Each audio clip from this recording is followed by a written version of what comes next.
조합이 설립되고 구체적인 사업계획이 확정되면 조합원 분양부터 시작됩니다. 조합원들은 이제 8분응선을 넘었다며 안도하고 설레는 마음으로 원하는 타입의 순위를 적어 분양을 신청합니다. 하지만 모든 조합원이 분양을 신청하는 것은 아닙니다. 사업 자체에 회의적인 조합원도 있고 너무 오른 공사비, 분담금 걱정에 포기하는 경우도 있습니다. 이렇게 분양을 포기하거나 철회하면 분양 신청 마감일 다음 날부터 현금 청산자가 됩니다. 그런데 조합이 설립되고 조합원 분양까지는 최소 5년 이상이 10년이 걸리는 경우도 있습니다. 측량과 설계 같은 공사비뿐만 아니라 조합 임원의 급여와 판공비 등 상당한 돈이 이미 지출됐습니다. 그런데 현금 청산자는 사업비를 분담하지 않아도 될까요? 조합은 정관에 현금 청산자의 사업비 부담 근거를 두고 있습니다. 하지만 현행 정관만으로는 현금 청산자에게 정비사업비를 부담시킬 수 없습니다. 서울시가 공포한 표준 정관에도 관련 내용은 구체적으로 반영되지 않았습니다. 따라서 현금 청산자라면 정관을 살펴봐야 합니다.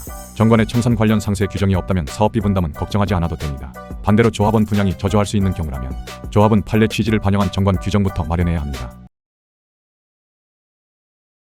안녕하세요. 대한변협 선정 우수 변호사, 대형 로펌 부동산 전문 변호사, 재건축, 재개발 전문 분야 등록 변호사가 쉽게 설명하는 채널 부동산법 연구소입니다. 이번에는 분양 안 해요, 사업비도 못 냅니다 라는 주제로 말씀드리겠습니다. 조합이 설립되고 구체적인 사업 시행 계획이 확정되면 본격적으로 조합원 분양이 시작됩니다. 조합은 조합원들에게 정해진 기한 내에 분양 신청을 하도록 안내합니다. 조합원들은 이제 8분응선을 넘었다며 안도하고 설레는 마음으로 원하는 타입의 순위를 적어 분양을 신청합니다. 하지만 모든 조합원이 분양을 신청하는 것은 아닙니다. 정비사업 자체에 회의적인 조합원도 있고 분양받을 아파트가 마음에 들지 않는 경우도 있습니다. 토지나 그 지분이 지나치게 좁은 경우에는 애초에 분양 자격이 부여되지 않기도 합니다. 어쨌든 사업이 된다고 생각해 조합 설립까지는 동의했지만 분양을 포기하거나 철회하면 분양 신청 마감일 다음 날부터 현금 청산자가 됩니다. 그러면 조합과 부지를 감정평가하고 보상금액을 협의하게 됩니다. 협의가 이루어지지 않으면 토지수용위원회에서 수용재개를 통해 보상가격이 정해집니다. 보상에는 지가 상승 등 개발이익이 반영되지 않고 종전 가치에 따라 가격이 산정됩니다.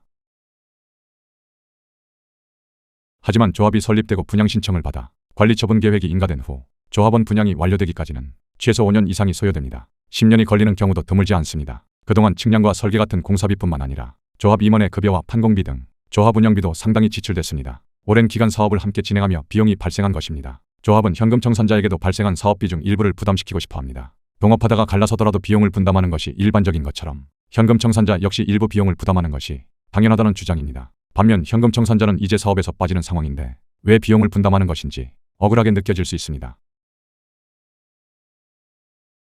법에서는 조합 등 사업 시행자가 토지 등 소유자에게 정비사업에서 발생한 비용과 수입의 차액을 부과금으로 징수할 수 있다고 규정하고 있습니다. 여기서 토지 등 소유자는 현금 청산자도 포함하는 것으로 해석됩니다. 정비사업비는 원칙적으로 사업 시행자인 조합이 부담하되 비용과 수입의 차액에 한해 토지 등 소유자에게 부과할 수 있도록 한 것입니다. 이를 근거로 조합은 보통 정관에 현금 청산자의 사업비 부담 근거를 두고 있습니다. 서울 강서구 A재건축조합은 정관에 다음과 같은 규정을 두었습니다. 조합원은 관리처분 계획 인가 후 분양계약 통지일부터 60일 이내에 분양계약을 체결해야 하며 이를 체결하지 않을 경우 조합의 신탁을 원인으로 한 소유권 이전 등기 절차를 이행할 의무가 있다. 이때 분양계약을 체결하지 않은 조합원의 현금 청산 기준일은 분양계약 체결 기간이 종료되는 다음 날로 하고 현금 청산 대상자는 다음 항목에 대해 발생한 비용을 공제한 후 청산금을 지급받는다. 1. 그동안 투입된 사업비용, 2. 연체이자 등 금융비용, 3. 현금 청산에 소요된 경비 및 소유권 이전에 따른 취득세 및 등록세. A조합의 조합원 B와 C는 분양 기간 내 분양계약을 체결하지 않아 결국 현금 청산자가 되었습니다. B와 C는 A조합을 상대로 각각 11억 원과 8억 원의 청산금 및 이자를 지급하라는 소송을 제기했습니다. 반면 조합은 정관에 따라 투입된 정비사업비를 공제해야 한다고 주장했습니다. 조합은 B는 2억 5천만 원, C는 2억 원이 공제되어야 하고 조합이 대신 지급한 이주비 대출금의 이자도 부담해야 한다고 주장했습니다. 하지만 대법원은 정비사업비를 공제할 수 없다고 판결했습니다. 공제하려는 사업비는 공사비, 판매관리비, 이주비 이자 등이었는데 이는 궁극적으로 조합의 자산으로 귀속됩니다. B와 C는 그 성과를 누리지 못하므로 사업비를 부담시키는 것은 부당하다고 본 겁니다. 실제로 A조합이 주장한 대부분의 정비사업비는 신축 분양 수익을 위한 지출이었습니다. 이렇게 큰 사업비를 공제하게 되면 조합원들이 자유롭게 분양 포기를 결정하기 어려워질 수 있습니다. A조합은 B와 C가 비용 부담을 면제받을 경우 그 부담이 조합에 전가되어 손해가 발생한다고 주장했습니다. 하지만 법원은 이를 인정하지 않았습니다. 일반 분양 물량은 조합원 분양가보다 더 높은 금액에 분양되므로 실질적으로 손해가 없다고 판단했습니다. 실제로 A조합이 짓고 있는 마곡지구의 신축 아파트 84타입은 이미 4억 원의 프리미엄이 붙어 거래되고 있었습니다. 그렇다면 현금 청산자가 사업비 부담을 무조건 면제받을 수 있을까요? 반드시 그렇지는 않습니다. 대법원도 비용 정산 자체를 금지한 것은 아닙니다. 다만 부담 근거, 분담 기준, 내역 범위가 정관에 구체적으로 명시되어야 한다고 보았습니다. A조합처럼 추상적인 규정만으로는 현금 청산금에서 사업비를 공제할 수 없습니다. 청주의 D재건축조합은 정관에 다음과 같이 규정했습니다. 현금 청산자 및 분양계약 미체결자의 현금 청산금은 현금 청산 대상으로 분류된 시점까지 발생한 재건축 정비사업 비용, 추진위 단계 포함, 조합 운영비, 사업비, 용역비, 제세공과금 등을 해당 현금 청산자의 종전자산 감정평가액 비율에 따라 산정한 금액과 이주대여금 및 이자를 공제한 후 지급한다.